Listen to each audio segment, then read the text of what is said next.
How many of you have jumped on an empty elevator with no one else around and pressed that close button as fast as you could till those doors closed? What if I told you that the door close button actually doesn't do anything?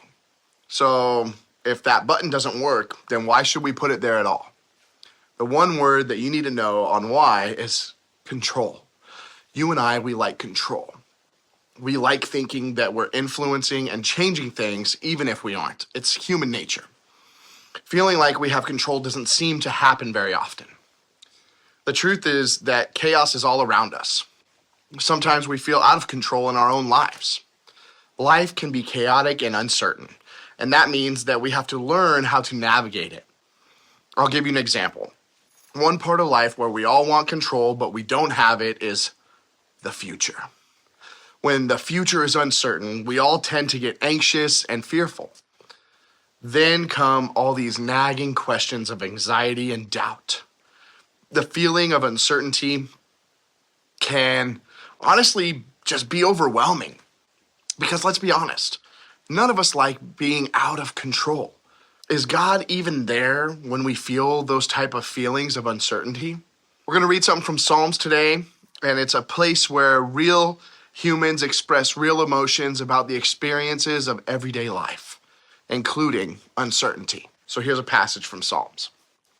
Happy are those who make the Lord their trust, who do not turn to the proud, to those who go astray after false gods. This is the legendary King David writing. This is someone who had been through a lot of good times and a lot of bad times. David learned that if he had to always be in control to have peace and happiness, that he would actually never have peace and happiness. Instead, David said his peace and happiness come from trusting God. David understood that life is full of uncertainty. Instead of stressing over what he could not control, David realized that trusting God in every situation was the best decision. David encouraged us to do the same, to place our trust in God. Trusting something or someone means we have to hand over that control. And here's the problem with trying so hard to be in control when there's so much uncertainty. It just creates more chaos. David was implying that in our future attempts to manage so much uncertainty, we create even more chaos. We create more chaos when we're trying to gain control. And David invited us to just trust in God. And David said that when we decide to do this, we will find peace and happiness. Faith is the key to dealing with uncertainty. We learn about this in the book of Hebrews in the New Testament. Now, faith is confidence in what we hope for, and assurance is about what we do not see. That's found in Hebrews 11:1.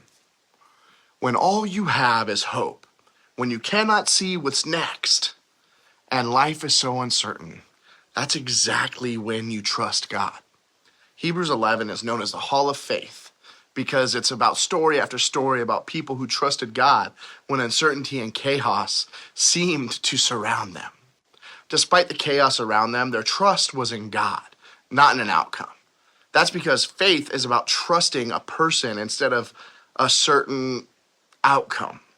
The author of Hebrews also shared why you and I can trust Jesus. And the writer said that Jesus is the radiance of God's glory.